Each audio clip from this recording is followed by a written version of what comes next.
Hello नमस्कार साथियों, GCP science class में आपका हार्दिक अभिनंदन है।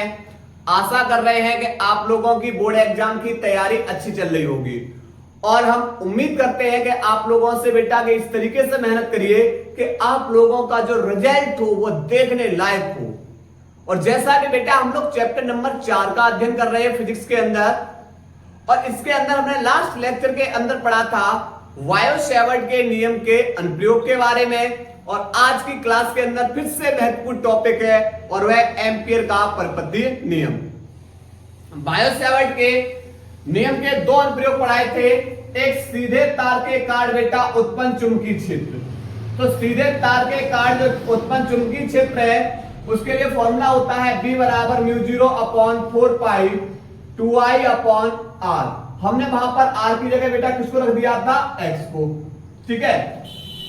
और यहां पर कुंडली के कारण चुंबकीय क्षेत्र के लिए formula mu 0/2I upon R। यह वृत्ताकार कुंडली के कारण चुंबकीय क्षेत्र है और यह बेटा सीधे तार के कारण चुंबकीय क्षेत्र। बोर्ड एग्जाम में आपसे बेटा सबसे ज्यादा बार जो क्वेश्चन पूछा गया है वह कुंडली के कारण उत्पन्न चुंबकीय क्षेत्र के बारे में पूछा गया है और वायो-सैवर्ट का नियम। इसके बाद अब हम बेटा पढ़ेंगे एम्पियर का परपथीय नियम। एम्पियर का परपथीय नियम अनुसरण करता है गॉस के नियम पर। क्योंकि गॉस का नियम बेटा किस पे आधारित है? तो आप बोले सर वो बंद पृष्ठ पर आधारित है, तो भैया यहां पर बंद पथ होगा या परपथ होगा। ठीक है, तो यहां पर बंद पथ होगा या परपथ होगा, समझो। अब यहां पर होगा क्या कि आप बेटा एक सीधा धारावाही चालक लीजिए।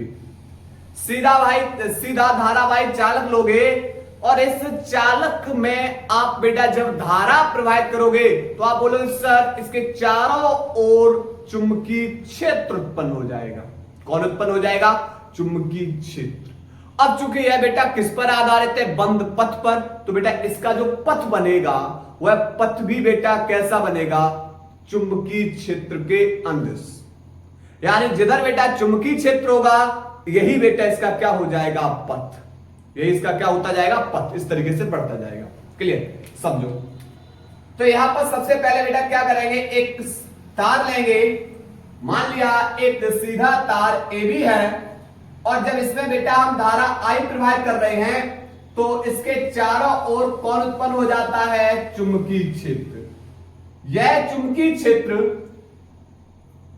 इस का जो ये आपको जो वृत्त बना हुआ है, इस वृत्त का केंद्र O तार के अक्ष पर है।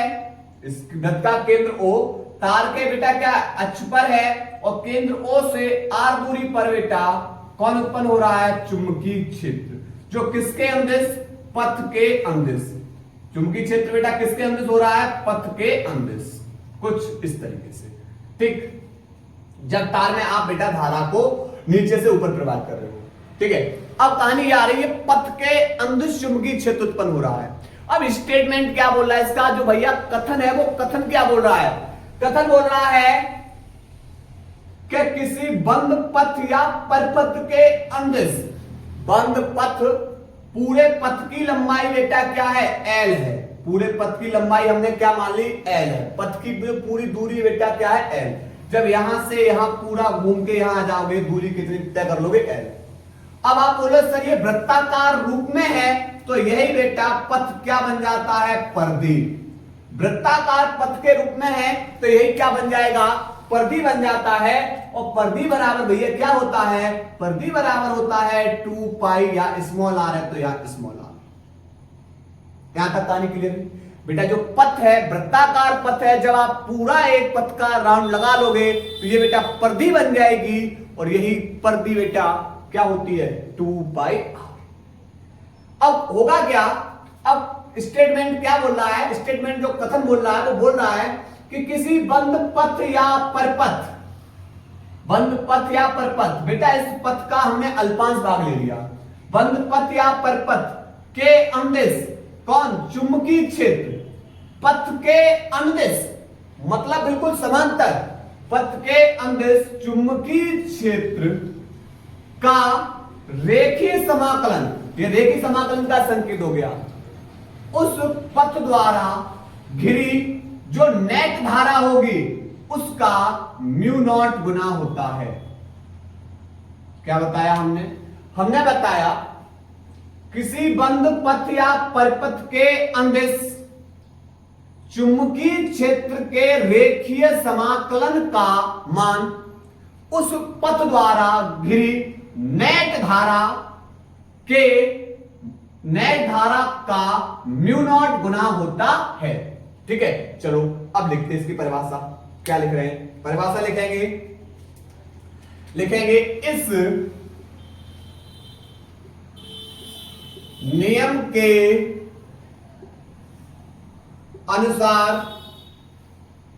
के अनुसार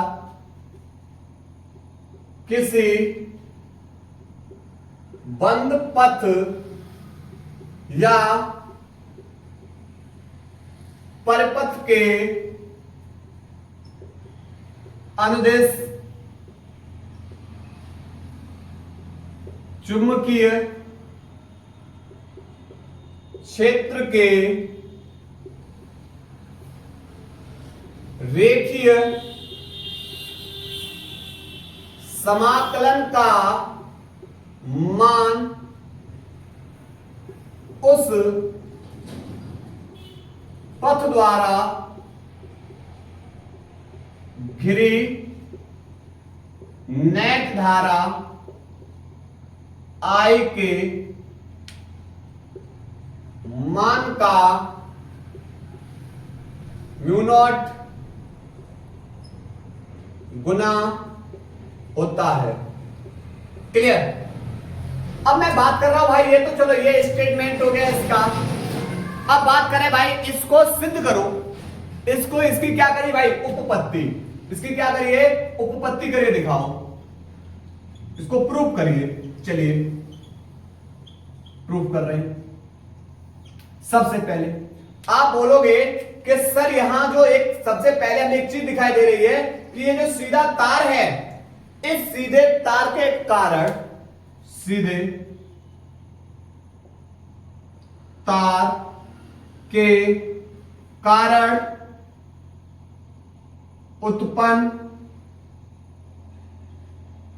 चुंबकीय क्षेत्र, सीधे तार के कारण, क्योंकि तार में जब धारा प्रवाहित करोगे तो उसके कारण जो उत्पन्न चुंबकीय क्षेत्र होगा वह B बराबर म्यू नॉट अपॉन 4 पाई 2I अपॉन R। एक सीधे तार के कारण उत्पन्न चुंबकीय क्षेत्र इतना हो गया। अब हम करेंगे क्या? इसकी LHS को लेंगे और RHS को सिद्ध कर दे रहे हैं। भैया LHS को लेकर हम RHS को निकाल दें, सिद्धि तो करना है। चलिए, तो इसके LHS बेटा रेखीय समाकलन B इंटू में DL बराबर, यहां पर दो वेक्टरों का जो ये डॉट गुणन होता है वह क्या होता है? B इंटू में DL, और डॉट के लिए बेटा क्या आ जाएगा? कॉस। अगर क्रॉस होता तो यहां क्या आ जाता? साइन। लेकिन यहां पर जो चुंबकीय क्षेत्र है वह पथ के कैसा है? अंदिश है। चुंबकीय क्षेत्र है पथ के अंदिश है, इसलिए थीटा बराबर बेटा इसमें क्या आएगा? 0। थीटा बराबर क्या लगाएंगे? 0। तो यहां पर क्या हो जाएगा? यहां हो जाएगा रेखीय समाकलन B इंटू में DL कॉस, और थीटा की जगह 0। अब यहां पर बेटा एक चीज बताओ, कॉस 0 का मान कितना होता है? 1। कॉस 0 का मान 1, तो ये तो 1 हो जाएगा। अब चूंकि D किसके आगे लगा हुआ है? D तो L के आगे लगा हुआ है, तो समाकलन किसका होगा? D के सापेक्ष L का। तो B को बाहर निकाल लेंगे, तो B को हम क्या कर लेंगे? बाहर निकाल लेंगे। B को बाहर निकाल लीजिए, रेखीय समाकलन होगा DL का। और यहां पर बेटा मैंने बताया D के सापेक्ष x का समाकलन x, D के सापेक्ष x का समाकलन x, तो D के सापेक्ष L का समाकलन L।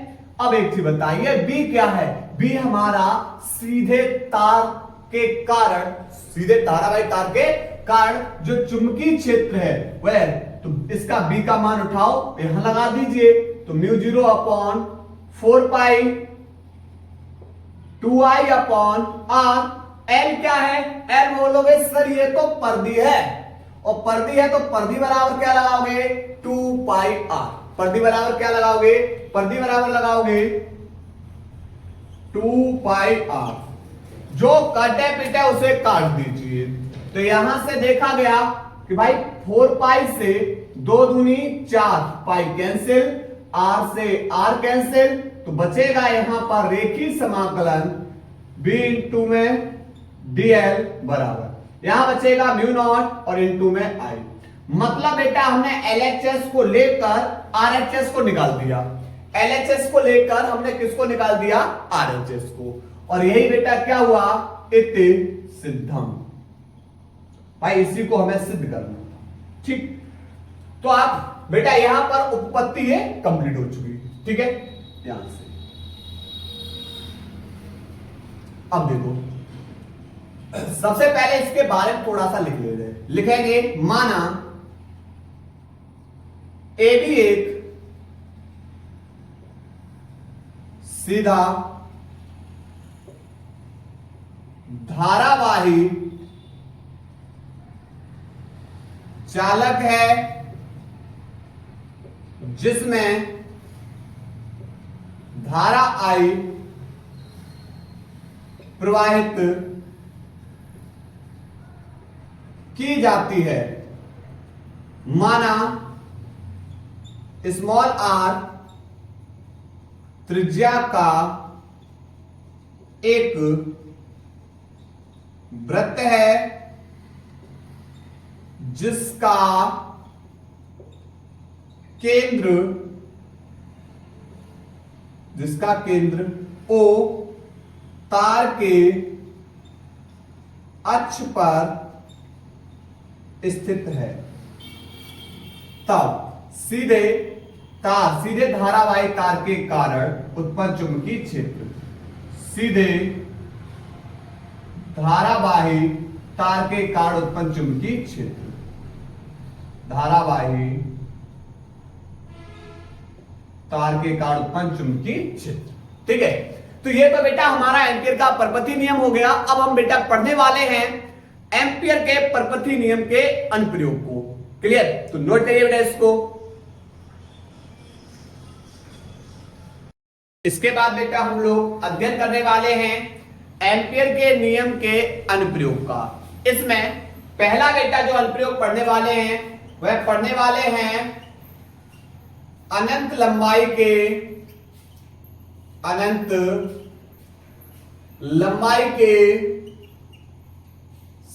सीधे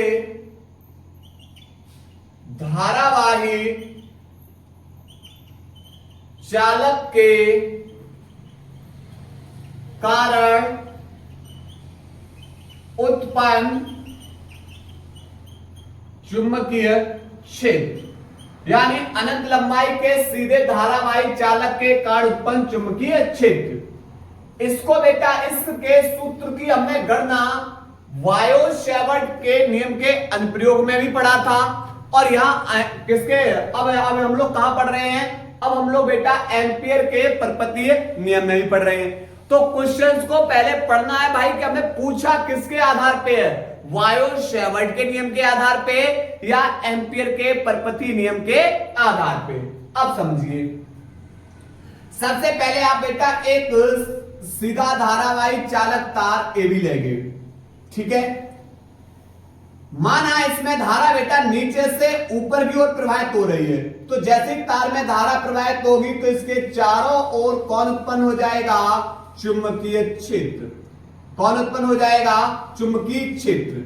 जो इसके तार पे मैंने मान लिया, जो तार पे एक बिंदु ले लिया हमने O, और O से R दूरी पर एक बिंदु P ले लिया, और इसी बिंदु P पर हमें बेटा गणना करनी है चुंबकीय क्षेत्र की। सबसे पहले एक धारावाही चालक तार लीजिए जिसमें धारा I प्रवाहित करोगे, तो इस तार से R दूरी पर उत्पन्न चुंबकीय क्षेत्र की गणना करनी है। क्लियर? समझिए। तो क्या लिखेंगे इसके बारे में? इसमें लिखेंगे माना AB एक धारावाही चालक है जिसमें धारा I ऊपर की ओर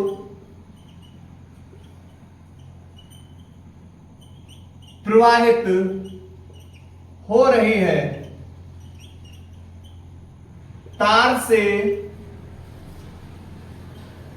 R दूरी पर स्थित बिंदु P पर चुंबकीय क्षेत्र की गणना करनी है। आप समझिए, सबसे पहले बेटा किसके आधार से? बायो-सैवर्ट के नियम के आधार पे। तो रेखीय समाकलन v इंटू में dl बराबर होता है म्यू नॉट इंटू में I। अब बेटा करना क्या है? अब यहां से देखो b हमारा, अब यहां से बेटा सबसे पहले दो वेक्टर का जो डॉट गुणन होता है वो क्या होता है? b इंटू में dl, और डॉट के लिए बेटा क्या आएगा? cos theta. डॉट के लिए क्या आएगा? cos थीटा बराबर म्यू नॉट इंटू में I। तो दो वेक्टर का जो डॉट गुणन बेटा वो क्या आएगा? डॉट के लिए cos और क्रॉस के लिए sin। ठीक है। अब चूंकि ये बेटा जो चुंबकीय क्षेत्र है वह कैसा है? पथ के अंदिश है, इसलिए बेटा यहां पर थीटा बराबर कितना होगा? 0, और cos 0 का मान कितना होता है? 1। तो रेखीय समाकलन b इंटू में dl cos 0 बराबर म्यू नॉट इंटू में I। cos 0 का मान बेटा 1। चुंबकीय क्षेत्र, इसी चुंबकीय क्षेत्र की तो गणना करनी है, इसको बाहर निकाल लो। ठीक है। तो रेखीय समाकलन होगा b इंटू में b को बाहर निकाल लिया, रेखीय समाकलन केवल dl का होगा। cos 0 का मान 1 बराबर म्यू नॉट इंटू में I। अब देखो b और d के सापेक्ष l का समाकलन l बराबर म्यू नॉट इंटू में I। अब बेटा ये जो हमारा l है, ये जो पथ है, पथ की बेटा जो टोटल बेटा दूरी है वो l है, और l बेटा वृत्ताकार रूप में है पथ हमारा, तो l हमारी क्या बन जाएगी? परिधि। और परिधि बेटा l बराबर क्या बताया था हमने? 2 पाई r। तो l की जगह लगा दीजिए, तो b इंटू में l की जगह बेटा क्या लगाओगे? 2 पाई r बराबर म्यू नॉट इंटू में I। ये 2 पाई r गुणा में दूसरी ओर जाके भाग में, तो b बराबर म्यू नॉट इंटू I बट्टे 2 पाई r। और चुंबकीय क्षेत्र का जो मात्रक होता है वह क्या हो जाएगा बेटा? टेस्ला। तो यहां पर एक सीधे तार के कारण उत्पन्न चुंबकीय क्षेत्र इतना रहा। ठीक है, नोट करिए। इसके बाद बेटा अब हम देखेंगे प्रणालिका के भीतर उत्पन्न चुंबकीय क्षेत्र को। तो आपको दो अनुप्रयोग में से कोई भी एक अनुप्रयोग पूछा जाता है। नोट करिए बेटा इसको। बेटा हम लोग अध्ययन करने वाले हैं सेकंड अनुप्रयोग का। सेकंड अनुप्रयोग है धारावाही प्रणालिका के भीतर उत्पन्न चुंबकीय क्षेत्र। भीतर उत्पन्न चुंबकीय क्षेत्र। सबसे पहले बेटा बात करेंगे किसकी? प्रणालिका की, कि भाई प्रणालिका किसे कहेंगे? तो आप क्या करेंगे? एक खोखला बेलनाकार पाइप लेंगे। खोखला बेलनाकार पाइप, मान लिया ये हमारा बेटा क्या है? खोखला बेलनाकार पाइप है। ठीक। और इस पाइप पर विद्युत रोधी तांबे के तार को लपेटेंगे। विद्युत रोधी तांबे के तार को लपेटेंगे। और जब विद्युत रोधी तांबे के तार को लपेटेंगे तो लपेट कर जो बनाई गई कुंडली होगी, तांबे के तार को लपेट कर बनाई गई जो कुंडली है, इसी को तो क्या बोलते भाई? प्रणालिका। क्या बोलते हैं? प्रणालिका। और ये किसकी भांति व्यवहार करती है? चुंबक की भांति व्यवहार करती है। क्लियर? मान लिया यह बेटा एक खोखला बेलनाकार पाइप है और इस पर बेटा तांबे के तार को लपेट कर बनाई गई जो कुंडली होगी, इसी को हम क्या बोलते हैं? प्रणालिका। तो प्रणाली की परिभाषा लिखेंगे, क्या लिखेंगे? लिखेंगे खोखले बेलनाकार, खोखले बेलनाकार पाइप पर पास पास विद्युत रोधी तांबे के तार को लपेटकर, तांबे के तार को लपेटकर बनाई गई कुंडली परिनालिका कहलाती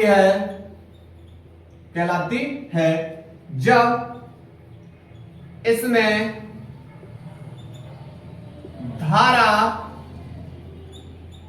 प्रवाहित की जाती है तो यह चुंबक की भांति व्यवहार करती है,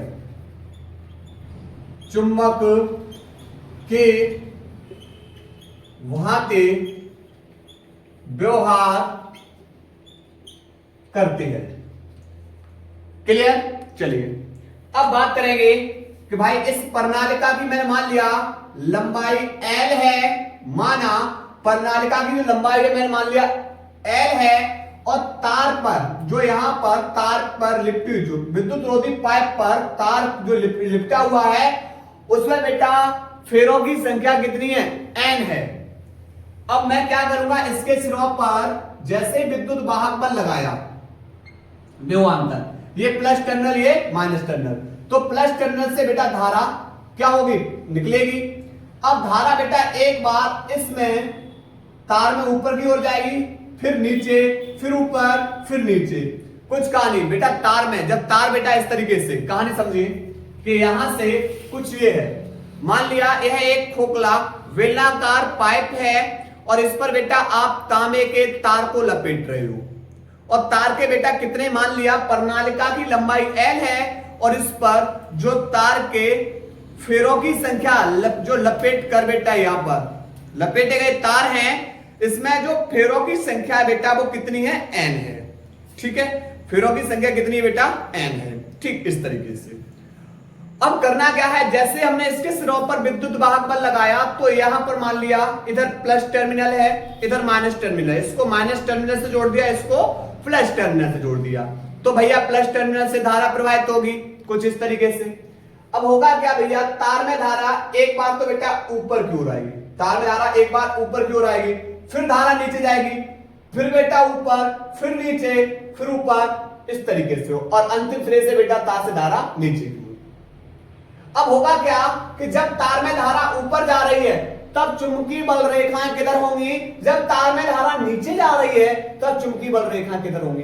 तो देखो हमने पढ़ाया बेटा दाएं हाथ के अंगूठे का नियम, किसको पढ़ाया? दाएं हाथ के अंगूठे का नियम।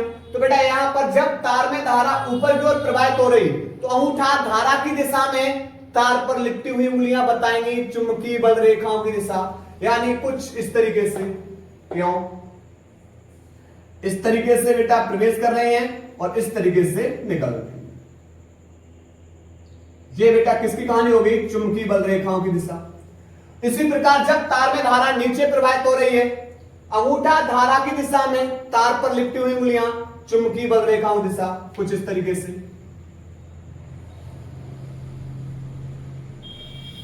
ये बेटा हमारी बन चुकी प्रणालिका। ठीक, और यहां पर बेटा जब ये यहां पर ये चुंबकीय बल रेखाएं, अब चूंकि प्रणालिका के बाहर बेटा जो चुंबकीय क्षेत्र है वह शून्य है, क्या माना गया है? शून्य।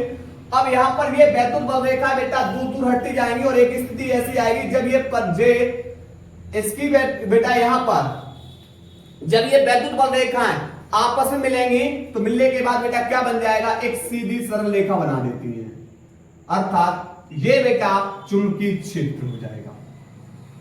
तो प्रणालिका के भीतर ये रहा चुंबकीय क्षेत्र की दिशा। ठीक है, अब कहानी ये होगी कि भाई मुझे तो बेटा पढ़ना है एम्पियर के परपति नियम के अनुप्रयोग को और बताना है प्रणालिका के भीतर कितना चुंबकीय क्षेत्र है, इसके भीतर कितना चुंबकीय क्षेत्र उत्पन्न हुआ।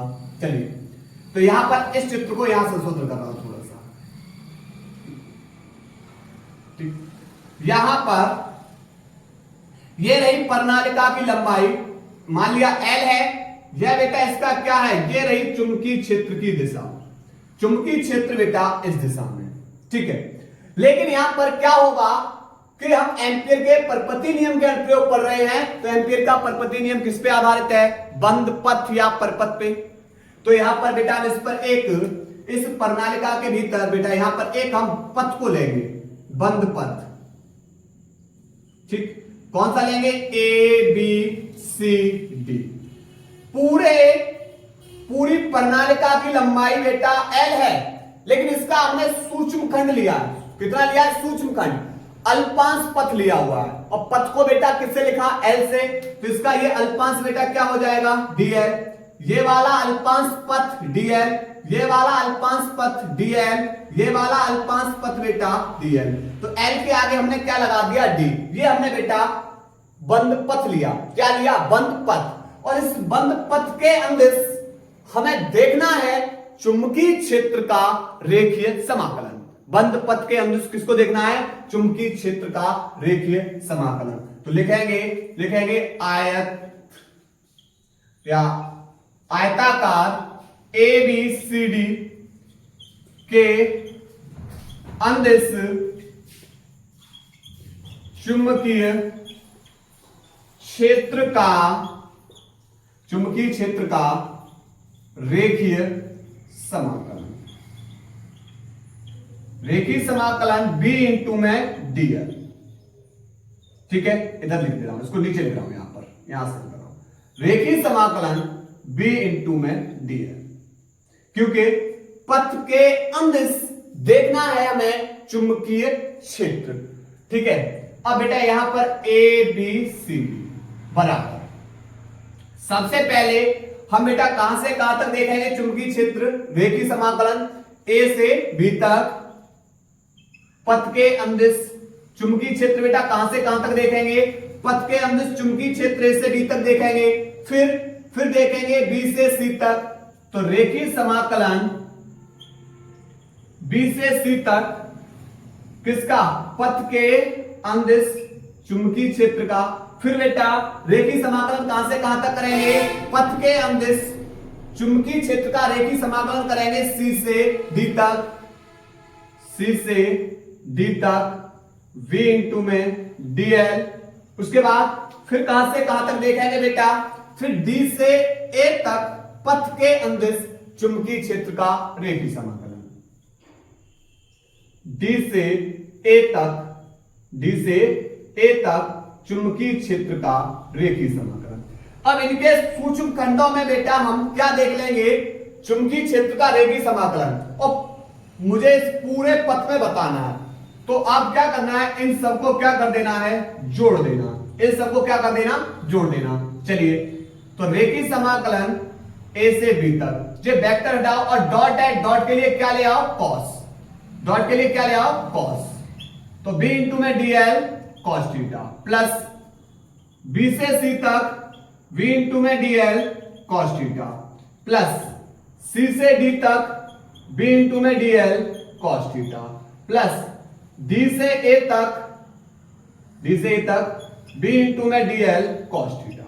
चलिए एंगल देख रहे हैं भाई, ये अल्पांश पथ है, ये अल्पांश पथ की बेटा दूरी है, देखो लिखा हुआ है AB, अल्पांश पथ की दूरी है। और चुंबकीय क्षेत्र भी बेटा कैसा है, यही चुंबकीय क्षेत्र, इसी दिशा में चुंबकीय क्षेत्र है, इसी दिशा में बेटा अल्पांश भाग की दूरी मिल रही है। तो बिल्कुल बेटा एक दूसरे के अंदिश हैं, तो अंदिश है तो थीटा बराबर बेटा इनके बीच में कितना आएगा, 0, ठीक। अब बेटा पथ हमारा, अब दूसरा बेटा इसके अंदर देख रहे हैं थीटा बराबर कितना होगा। तो पथ हमारा B से C ये रहा बेटा, पथ हमारा ये है, चुंबकीय क्षेत्र हमारा ये है, इनके बीच में एंगल 90, तो थीटा बराबर 90। प्रणालिका के बाहर चुंबकीय क्षेत्र बेटा कैसा है, 0। तो प्रणालिका के बाहर बेटा चुंबकीय क्षेत्र 0 है। चौथी कहानी ये है कि भैया अब हमें देखना है D से और A के बीच में एंगल। तो बेटा देखो यहां पर D से A, बेटा पथ तो हमारा ये रहा, पथ हमारा D से A है, चुंबकीय क्षेत्र ये है, एंगल बेटा कितना है, 90। एंगल कितना, 90। तो बेटा cos 90 का मान 0, तो यहां पर देखो रेखीय समाकलन होगा a से b तक b इंटू में dl cos और थीटा की जगह बेटा क्या लगा दो 0। अब सूक्ष्म कहानी समझना, जब हम बेटा थीटा की जगह 90 लगाएंगे तो cos 90 का मान 0 होता है, और 0 का अगर आप किसी भी संख्या में मल्टीप्लाई करोगे तो वह क्या हो जाएगा 0, प्लस जब आप b की जगह 0 लगाओगे और 0 का गुणा अगर किसी में करोगे तो संपूर्ण क्या हो जाएगा 0, प्लस बेटा यहां पर थीटा की जगह जब 90 लगाओगे तो cos 90 का मान 0 और 0 का गुणा अगर किसी में करोगे तो क्या हो जाएगा 0। ठीक, अब यहां से बेटा cos 0 का मान 1, b चुंबकीय क्षेत्र बेटा बाहर निकाल लो, रेखीय समाकलन होगा किसका केवल dl का, क्योंकि d किसके आगे लगी हुई है l के आगे, तो b इंटू में a से b तक। ठीक है, अब बेटा पथ के अब बेटा बात यहां पर करेंगे d के सापेक्ष l का समाकलन क्या हो जाएगा l, d के सापेक्ष l का समाकलन क्या होगा l, तो b इंटू में dl और कहां से कहां तक a b c d। तो ये बेटा हमने पथ के अंदर क्या निकाल लिया, चुंबकीय क्षेत्र का रेखीय समाकलन। ठीक, अब आप लोग बेटा पहले इसको नोट करिए, हम इधर का चित्र बिगाड़ के तब कर रहे हैं। ठीक है, नोट करो पहले इसको।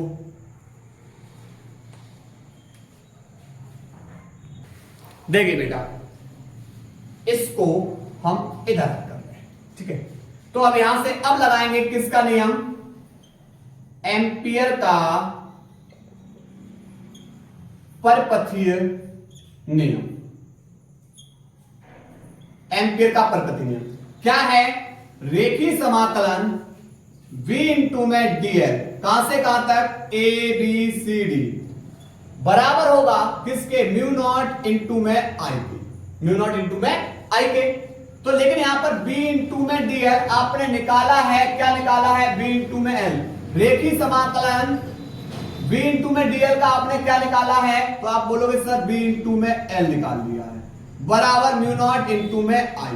ठीक, अब बात करेंगे यहां पर धारा की, ये धारा, तो यहां पर बेटा प्रणालिका की जो लंबाई है वो कितनी है l, और l में प्रणालिका की लंबाई l है और उस पर बेटा तार के फेरों की संख्या कितनी है, तार के फेरों की संख्या बेटा n है, और प्रत्येक फेरे में बहने वाली जो धारा होगी वही तो बेटा क्या हो जाएगी, वही तो हमारी कुल धारा बनेगी, वही तो हमारी क्या बनेगी कुल धारा अर्थात नेट धारा। तो इस I की जगह इसको लगा दीजिए, तो b इंटू में l बराबर म्यू नॉट इंटू में I की जगह लगाओगे n फेरों वाली कुंडली है जिसकी लंबाई l है, उसमें बहने वाली धारा, l से l कैंसिल, तो b बराबर हो जाएगा म्यू नॉट इंटू में n इंटू में I। ठीक है, तो ये बेटा हमने निकाल लिया प्रणालिका के भीतर उत्पन्न चुंबकीय क्षेत्र। तो दो में से एक अनुप्रयोग आप लोगों से बोर्ड एग्जाम में पूछा जाता है। उम्मीद है आप लोगों को बेटा क्लास पसंद आई होंगी। अगर क्लास पसंद आती है तो आप लोगों से एक रिक्वेस्ट ये है कि भाई ये जो अपना छोटा परिवार है उस परिवार को थोड़ा सा बड़ा बनाने में आप लोग थोड़ा सा सहयोग करिए। ठीक है, तो हम अपनी क्लास को अभी ही ब्रेक कर रहे हैं। धन्यवाद।